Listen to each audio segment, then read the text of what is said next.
Qui est votre superviseur? Je pense que je vais devoir appeler la Je vais sécurité. demander d'abord votre superviseur. D'accord, je suis responsable de ce bureau. Et vous êtes qui?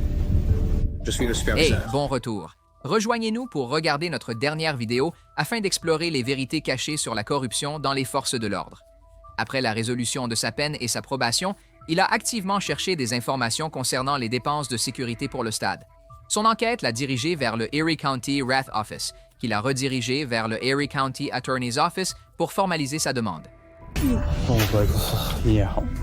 Je ne vais pas faire une demande de fouille au bureau de l'avocat du comté. J'aimerais en faire une ici en Non, personne. ça doit vraiment être écrit. Le processus doit être écrit. Comme taper vraiment ça. Ouais. Je veux dire, Ouais. si tu veux l'écrire Tout comme ce que ça. je veux, c'est soumettre ça maintenant. D'accord. Je peux m'en occuper. Je veux dire, tous nos formulaires sont en ligne. Donc, on n'a pas de formulaire. Tu peux m'en imprimer un. Je veux dire, on peut te donner une feuille de papier vierge si tu veux. Je suppose que ça ira. Dan exprime habilement ses pensées dans un document captivant rempli d'intention et de précision. Il partage ensuite sa création avec le greffier, une représentation tangible de son dévouement, et un narrateur silencieux. Je viens d'en avoir une copie. Il y a un horodatage. Je veux dire, on peut pas te donner une copie de ton horodatage si Je tu viens veux. vous le relater. Et vous avez une photocopieuse. Vous pouvez la passer pour me donner une copie une fois qu'elle est Non, relatée. je ne peux pas te donner de préservatif. Parce que c'est une photocopieuse. Et c'est bien. Votre photocopieuse ou notre Oui, photocopieuse? nous ne faisons pas de copies ici pour le public. Mais je suis heureux d'estampiller ou de recevoir. D'accord? Eh bien, nous verrons. Alors vous refusez de faire une copie? Quel est Correct. votre nom? Je m'appelle Jeremy Jerry. Tov. Que faites-vous? Ouais, j'en ai fini avec cette conversation. Est-ce ici qu'on peut Il vous y a une joindre? adresse email et une adresse postale là-dessus. Donc, vous refusez de me faire une copie pour mon dossier? Super. Quelle est votre précision? Peu importe. Peu importe. Vous avez fini? Non, je ne suis pas. Doit-on appeler la Vous sécurité? savez pourquoi? Je vous Une demande de question partir. Eh bien, ce n'est Ce pas du tout accessible au bureau public. n'est pas accessible au public. Comment le public a-t-il pu monter Eh ici? bien, nous l'avons pris. Pas si C'est sûr tu qu'il me va y avoir donnais un problème. juste une copie. Je pense de que ça. c'est bien fait qu'on ne fait pas des copies pour les gens qui entrent de la rue en demandant une copie. Ce n'est pas ce qu'on fait ici. Nous ne Pourquoi? sommes pas Kinkos. Je te demande pas de faire la copie de mes affaires personnelles? Je te demande une copie de ce document. Ça ne va pas être bon pour vous le dire. Vous ne faites Vous pas savez ce pas faire travail une pour les gens. C'est ça. certain. Parce que Qui est votre vous superviseur? êtes censé Qui est votre le superviseur? mettre en ligne. Je pense que je vais devoir appeler la sécurité. Anna demande à voir son superviseur. D'accord. Je suis responsable de Très ce bien. bureau. Donc, je suis le superviseur.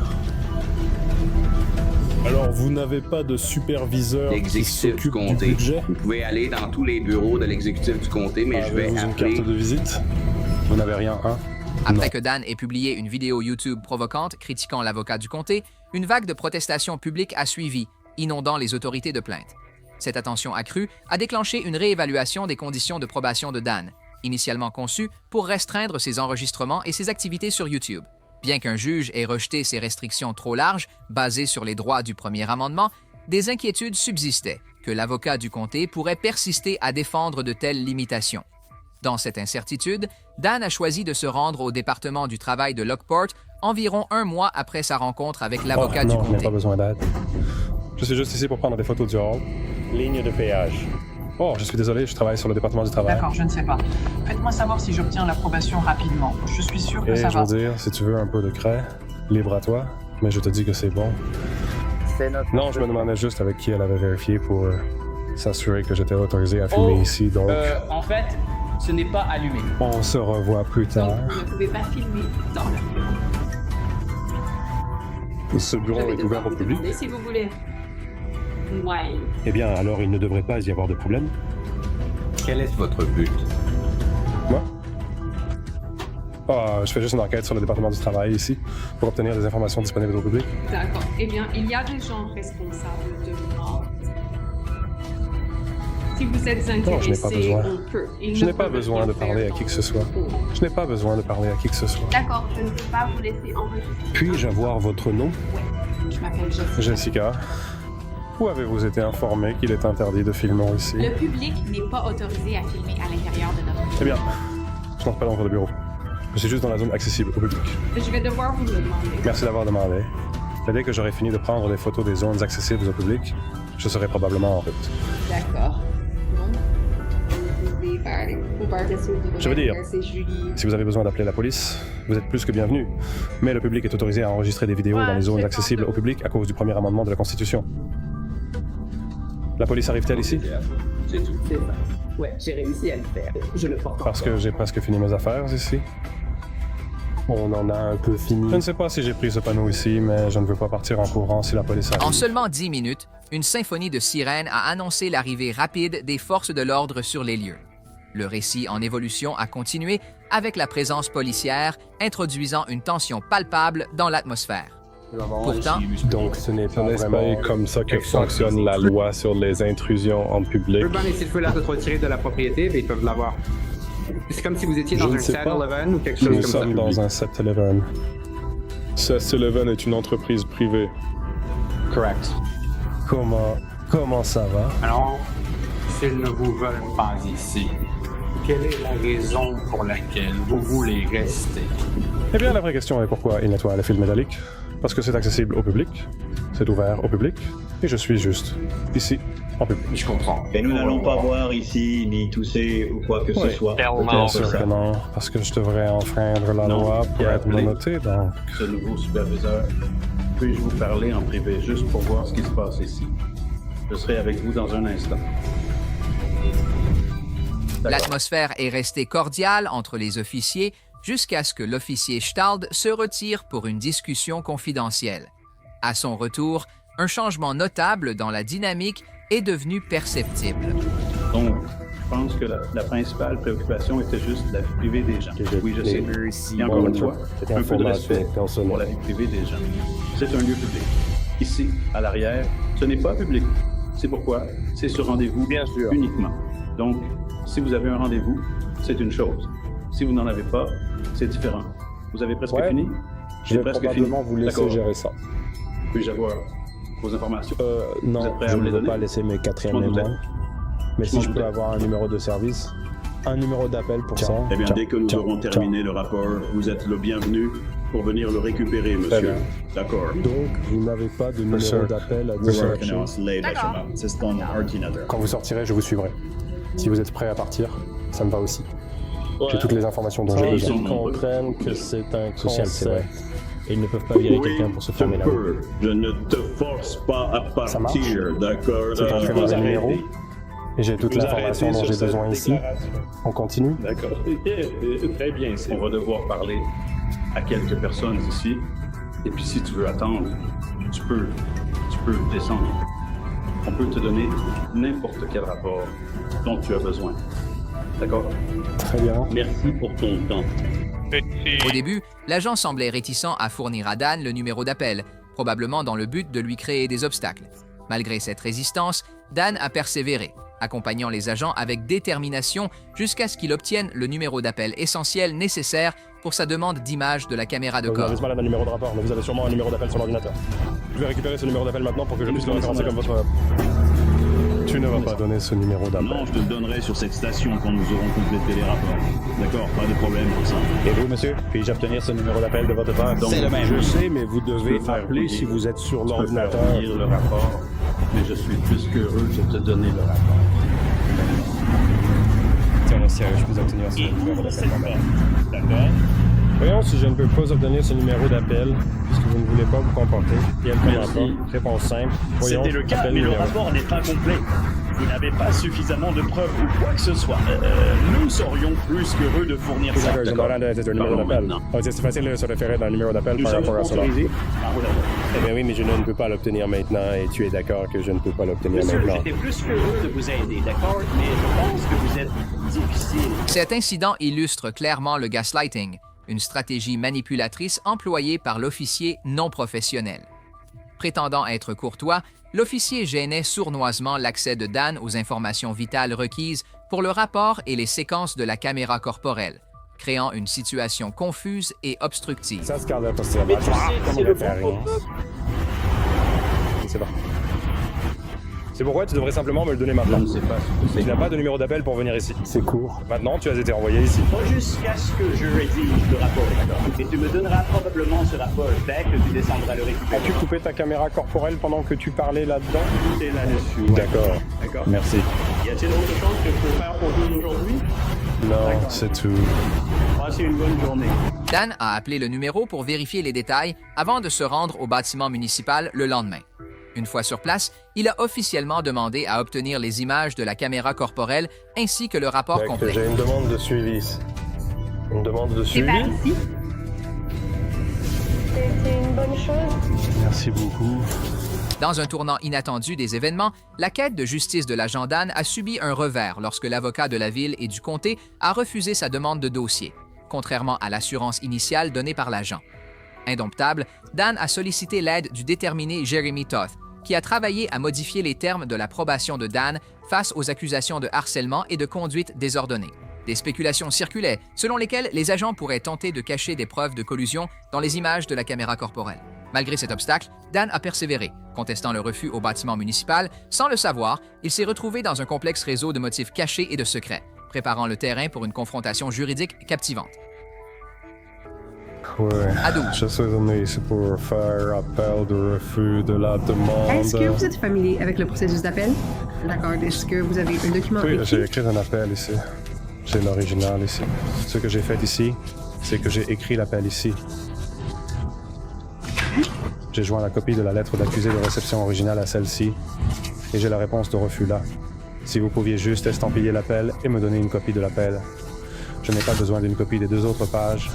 C'est un peu hors sujet. Pour qui elles ont été compilées? Les archives publiques sont des archives publiques, non? Je ne peux pas en dire plus. Cela est passé par la voie légale à ce stade. Je vais le renvoyer et nous allons travailler dessus. D'accord. Merci. D'accord. Merci, Dan. À 12h15, il a interrogé le département pour obtenir les dernières informations sur son appel, se sentant un peu anxieux, car le délai de 20 jours avait expiré. Non, je suis bon. Je n'ai pas besoin d'aide pour l'instant. Vous êtes cool, non? Eh bien, je ne veux pas en faire.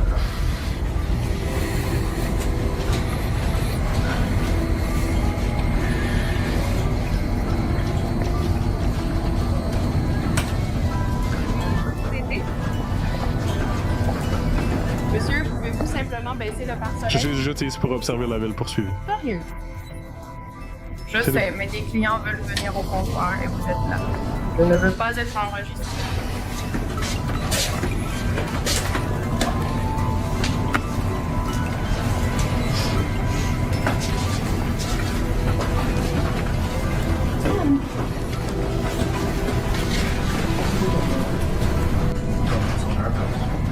Salut Samantha, je m'appelle Samantha.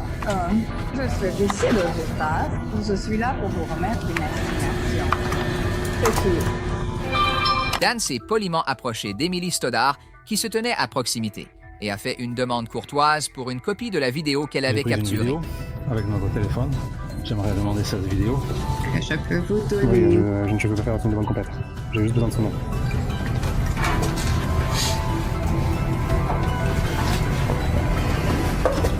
J'espère qu'on n'aura pas à vous poursuivre pour ça aussi. Et au milieu de l'indignation publique, déclenchée par une vidéo révélant le comportement discourtois des fonctionnaires, Dan devient la cible d'accusations sans fondement de la part de 4 femmes au bureau, qui l'accusent faussement de harcèlement au second degré. Malgré des raisons légitimes de visiter le bâtiment municipal, Dan fait maintenant face à 4 accusations de harcèlement et se prépare à un procès imminent. En parallèle, il a déposé une plainte pour obtenir des images de caméras corporelles retenues, ce qui pourrait mener à un autre procès civil pour poursuite abusive. Indifférent aux allégations sans fondement, Dan est déterminé à découvrir la vérité et à obtenir justice face aux défis. Faisons la différence ensemble. Quand nous nous unissons, nous pouvons changer le système et faire en sorte que les policiers corrompus répondent de leurs actes. Agissez aujourd'hui pour construire une communauté plus juste et plus sûre. Voilà ce qui arrive quand les policiers corrompus tombent sur la mauvaise personne. Dans cette vidéo, nous allons examiner des rencontres où des individus affirment leurs droits face aux forces de l'ordre. Explorons ces situations plus en détail pour mieux comprendre les complexités et les nuances qui peuvent surgir lors de telles interactions. Défendre et protéger ses droits en interagissant avec les forces de l'ordre est un aspect fondamental d'une société démocratique. Maintenant, examinons quelques exemples où des individus affirment leurs droits face aux forces de l'ordre, montrant que parfois ce sont les agents qui peuvent se retrouver dans des situations difficiles en raison de leurs actions et décisions. Dans la première scène, la rencontre a commencé avec un policier qui s'est approché d'un individu qui a enregistré ouvertement leurs actions. Le policier a immédiatement exigé l'identification et la date de naissance de la personne, ce qui a soulevé des questions sur les motivations de l'agent. L'individu, très conscient de ses droits, a refusé de fournir ses informations personnelles en expliquant qu'il était protégé par son droit à la vie privée.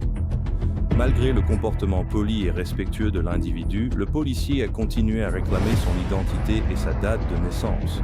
Cependant, l'individu est resté ferme, soutenant que son droit à la vie privée et à ne pas s'incriminer était des droits fondamentaux.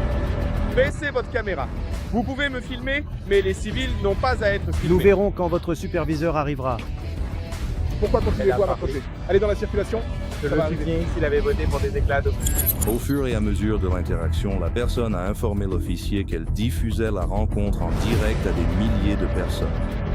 Cette transparence était un outil puissant pour garantir la responsabilité et prévenir tout abus de pouvoir potentiel. La situation devenait de plus en plus tendue lorsque l'officier a menacé d'arrêter la personne pour non-respect de ses demandes.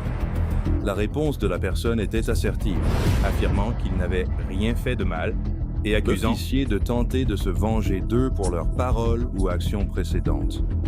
Pendant cet échange, la personne a attiré l'attention sur le langage corporel agressif de l'officier et le refus de fournir une réaction claire aux actions de l'officier. La raison de l'arrêt, rendant évident que devaient bien préparé à défendre leurs droits.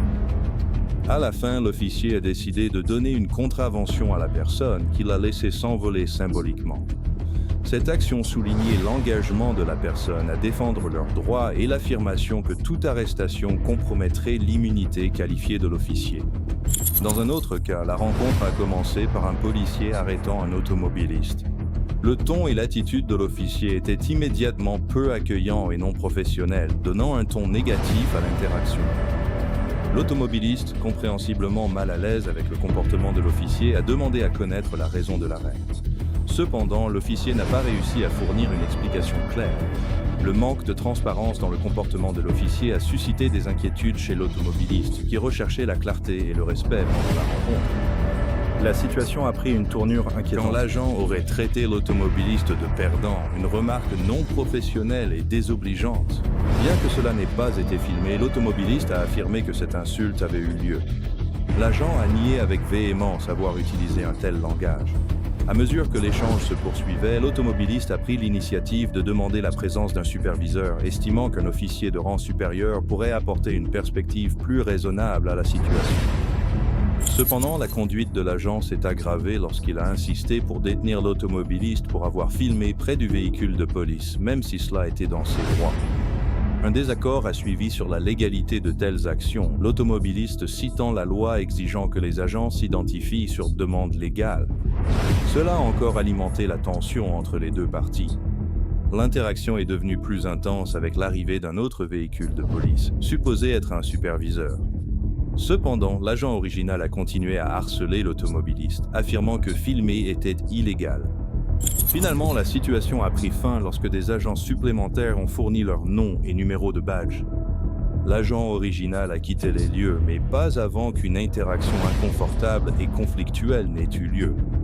Dans un autre événement, l'affrontement impliquait un officier de police qui avait arrêté un individu. L'agent a rapidement demandé le permis de conduire de l'individu, mais ce dernier a demandé la raison de l'interpellation. Très bien, cette ovation pour le professeur. Qu'est-ce que j'ai fait? On règle là-dessus. Non, ok, je fais en premier. Pourquoi m'avez-vous arrêté? Vous êtes étranglé? Non. Pourquoi m'avez-vous arrêté? Moi ça d'abord. Je ne suis pas sûr. Je sais, je connais la loi. Non, dites-moi, pourquoi m'avez-vous arrêté? Je n'ai pas à vous le dire. Eh bien, vous n'avez rien à me dire. Cette simple question a été accueillie par un refus de fournir une réponse claire. La situation s'est aggravée lorsque l'agent a tenté de sortir physiquement l'individu de son véhicule. Cette action était particulièrement préoccupante car elle semblait être une utilisation disproportionnée de la force compte tenu des circonstances. La tension a encore augmenté lorsque l'agent a menacé d'utiliser un taser. Cette menace était une escalade significative dans l'affrontement et était perçue comme injustifiée.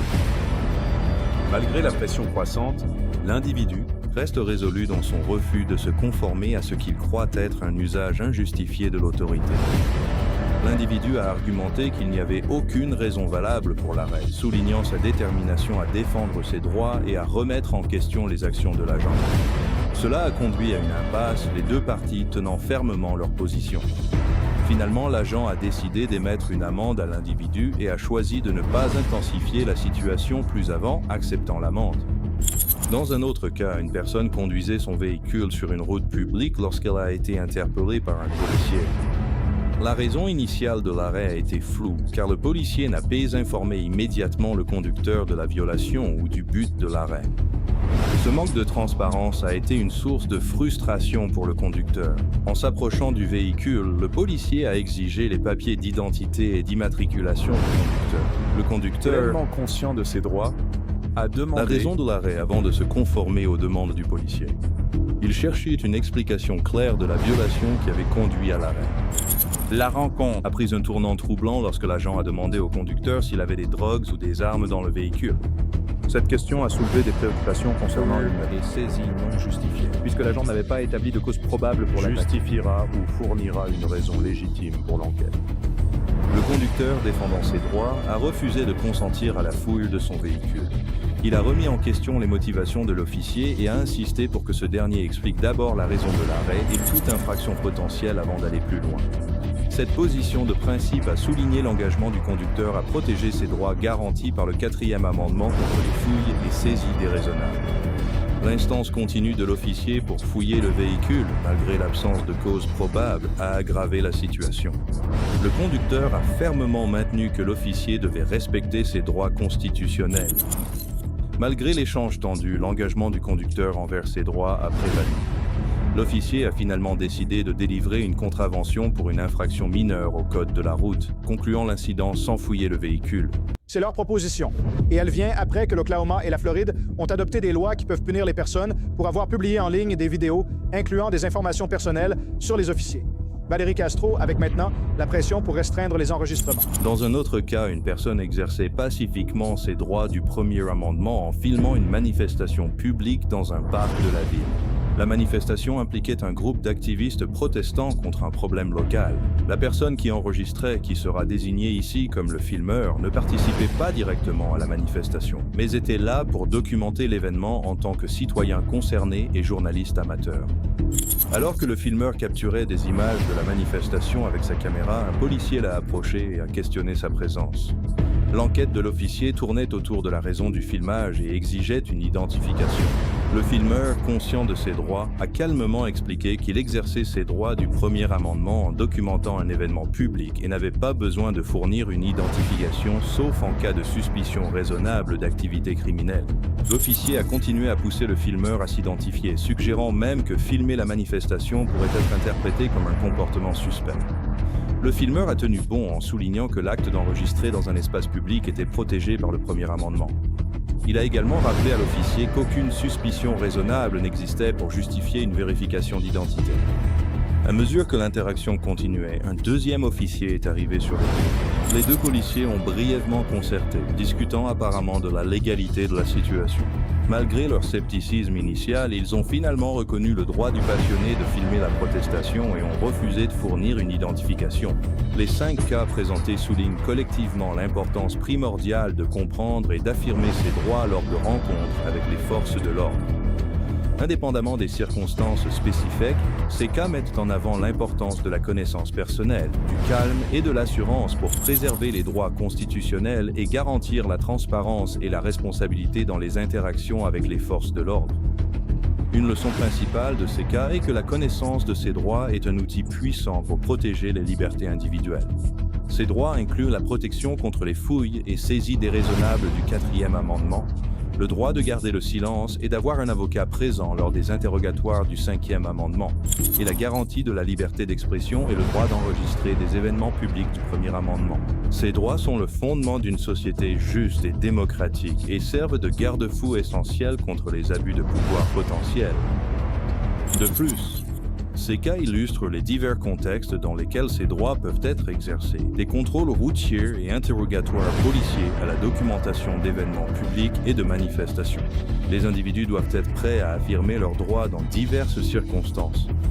Dans chaque cas, les individus ont montré une capacité remarquable à rester calmes, confiants et informés, garantissant ainsi que leurs droits étaient respectés. Dans un développement récent et captivant, un policier corrompu a été licencié et poursuivi en justice par la suite, suscitant un grand intérêt et des préoccupations quant aux implications de tels méfaits au sein des forces de l'ordre. Cet incident soulève des questions critiques sur les conséquences pour les agents qui abusent de leur autorité et se livrent à des activités illégales. Rejoignez-nous alors que nous examinons en détail ce cas, en analysant les événements qui ont conduit au licenciement de l'agent, les répercussions juridiques auxquelles il fait face maintenant, et l'impact plus large sur la communauté et le système judiciaire.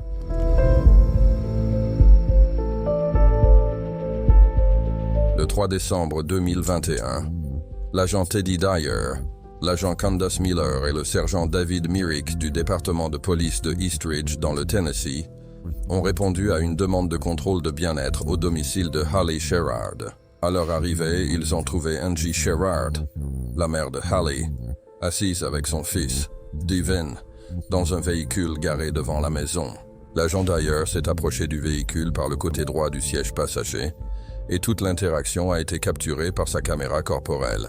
Salut, tu es avec tes... Ma fille est avec TC. Ah bon? C'est le 893? Attendez une seconde, d'accord? Quelque chose Bien, on ne vous a va appelé pour pas. vérifier un enfant ou quoi? Quelque Je ne sais pas. qui ne va pas. Ils ne nous ont pas dit. Ils ont juste dit de faire une visite de contrôle. Donc, qu'est-ce que j'ai d'air? Je ne sais pas. On va monter et frapper. C'est ta fille qui arrive. Je suis malade. Quel est son nom? Je ne sais pas. À la porte. Eh bien, quel âge a l'enfant? 2 ans. Y a-t-il un enfant de 2 ans qui vit ici? Je parie que c'était... 4 Mike, 3, 7 Golf, 4. Tu es sur un œuf. Parce que je sens de la marijuana.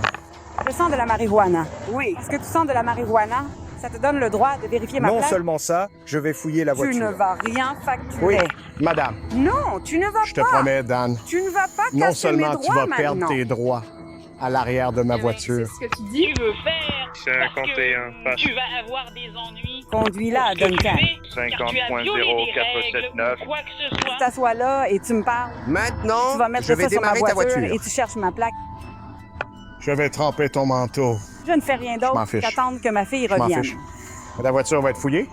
Et si tu interviens dans ma fouille, je vais t'emmener en voiture et je vais te conduire Vas-y au commissariat. et viole mes droits, alors. D'accord. Faisons ça. Mets tes mains sur le col. ou Viole mes Mets tes droits. mains sur le Dans col. une zone où la marijuana reste illégale, l'agent Dyer affirme avoir senti de la marijuana lors d'un contrôle routier et exprime son désir de fouiller le véhicule. En général, les tribunaux de l'État considèrent l'odeur de la marijuana comme une raison valable pour une fouille. Cependant, une récente affaire juridique soutient qu'étant donné que le chanvre est légal et a une odeur similaire, la simple odeur pourrait ne pas être un motif suffisant pour une fouille. Néanmoins, jusqu'à ce que des cours supérieurs ou des modifications législatives en décident autrement, l'odeur de la marijuana restera probablement un motif valable pour une fouille. De plus, vérifier les plaques d'immatriculation de Madame Sard est conforme à la 4e amendement. Comme l'affirment constamment les tribunaux, il n'y a pas d'attente de confidentialité concernant un numéro de plaque d'immatriculation. En conséquence, les actions de l'agent Dyer, basées sur l'odeur de la marijuana et la vérification de la plaque d'immatriculation, seraient probablement jugées acceptables par un tribunal, selon les informations fournies. Attention! Mets tes mains sur la voiture! Remets ta main en l'air! Je dois mettre ton...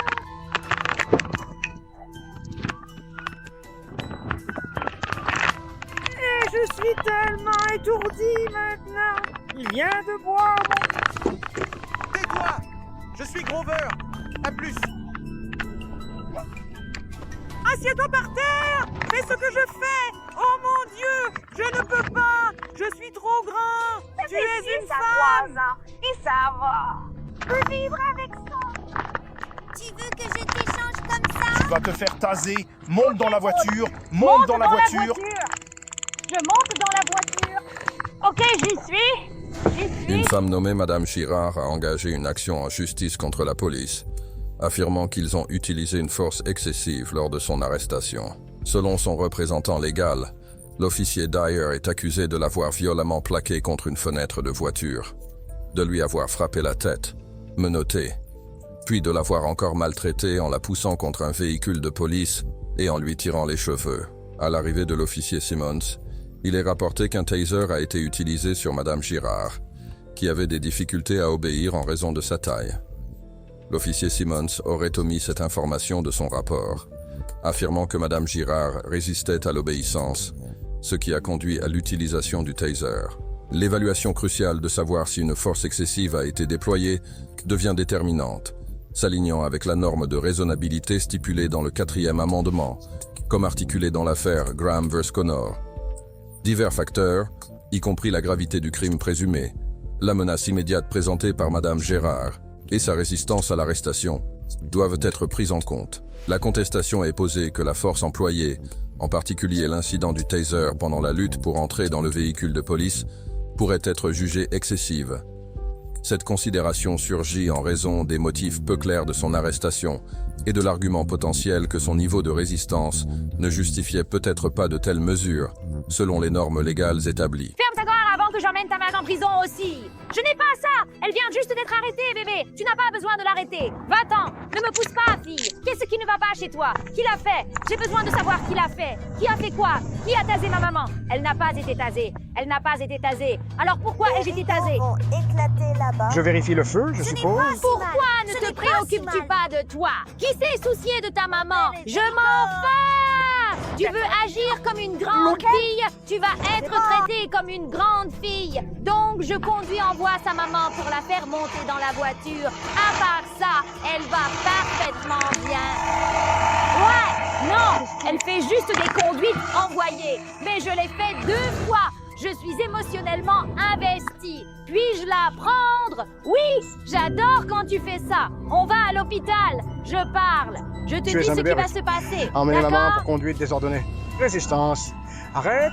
Halt. Maintenant, ils le L'officier sont. Dyer justifie l'escorte de Madame Girard en prison, invoquant des accusations de conduite désordonnée et de résistance à l'arrestation, en vertu des sections 39.1.1735 du Code du Tennessee. En citant le code, il explique qu'une personne peut être en infraction en participant à une bagarre, en adoptant un comportement violent ou en causant des nuisances publiques dans un espace public. De plus, le refus de se conformer aux ordres officiels pour la sécurité publique, la création de conditions dangereuses ou la génération de bruit déraisonnable qui interfèrent avec les activités légales des autres est considéré comme une infraction. Cependant, l'officier Dyer soutient que dans ce scénario spécifique, les actions de Madame Girard ne semblaient pas correspondre aux critères de conduite désordonnée. Bien qu'elle ait parlé de manière assertive, elle n'a élevé la voix que juste avant que l'officier Dyer ne la restreigne physiquement. Il n'y avait aucune implication dans un comportement violent ou menaçant, une situation dangereuse ou un bruit déraisonnable. En fait, la voix de l'officier Dyer était nettement plus forte et plus agressive que celle de Madame Girard. L'officier Simmons a détaillé une rencontre impliquant Madame Girard dans un rapport de police, affirmant que Girard était devenue agressive et perturbatrice en apprenant une fouille de véhicule. Le rapport suggérait des accusations potentielles de conduite désordonnée, mais l'examen des vidéos de la caméra corporelle soulève des doutes quant à la probabilité d'un verdict de culpabilité. L'analyse identifie un manque de justification appropriée pour une accusation de résistance à l'arrestation, en se référant à des sections spécifiques du Code du Tennessee. Elle explore la définition de la force et cite une affaire passée pour illustrer les actions pouvant conduire à une condamnation pour résistance. Bien que le statut indique que la légalité de l'arrêt ou de la fouille n'est pas une défense, il permet également l'usage de la force en légitime défense contre l'utilisation excessive de la force par les forces de l'ordre. Ces informations suggèrent que Madame Girard pourrait potentiellement se défendre contre une accusation de résistance en arguant que les officiers ont utilisé une force excessive lors de l'arrestation. Madame Girard a été arrêtée et sa voiture a été fouillée, mais aucun article illégal n'a été trouvé. Son enfant n'a pas été blessé. Après avoir obtenu un certificat de l'hôpital, elle a été accusée de conduite désordonnée et de résistance à l'arrestation. Les charges contre Angel et Devine ont été abandonnées en avril 2022. En juillet 2022, la famille a intenté une action en justice pour violation constitutionnelle et infractions aux lois de l'État. Ils ont trouvé un accord avec la ville en septembre 2023, le montant exact pour Angel et Devane restant confidentiel. la fille de Madame Gérard, a reçu 110 000 $. Le procès a attiré l'attention sur un schéma de méconduite policière à Eastridge. L'agent Simmons a été renvoyé pour usage de la force et aucune action publique n'a été signalée contre d'autres agents. La police d'Eastridge a reçu de mauvaises notes pour usage de la force inutile. Madame Gérard a été félicitée pour avoir contesté la légalité de la perquisition, soulevant des questions sur sa constitutionnalité en raison du manque de preuves. La famille a été louée pour avoir recherché la responsabilité à travers le procès, alors qu'Eastridge faisait face à plusieurs affaires de droit civique impliquant des fautes policières. En conclusion, l'affaire impliquant Madame Gérard soulève des préoccupations critiques concernant une éventuelle faute policière, l'usage excessif de la force et les droits constitutionnels des citoyens. Les divergences entre les témoignages des agents et les images des caméras corporelles soulignent la nécessité d'enquêtes approfondies et impartiales pour garantir la responsabilité. Les poursuites judiciaires ultérieures, y compris les accusations abandonnées contre Angel et Devin, le procès et le règlement, soulignent l'engagement de la famille à rechercher la justice et à tenir les forces de l'ordre responsables de leurs actions. Cette affaire rappelle de manière poignante l'importance de la transparence, de la sensibilisation de la communauté et des efforts continus pour aborder les problèmes de conduite policière et de violation des droits civiques.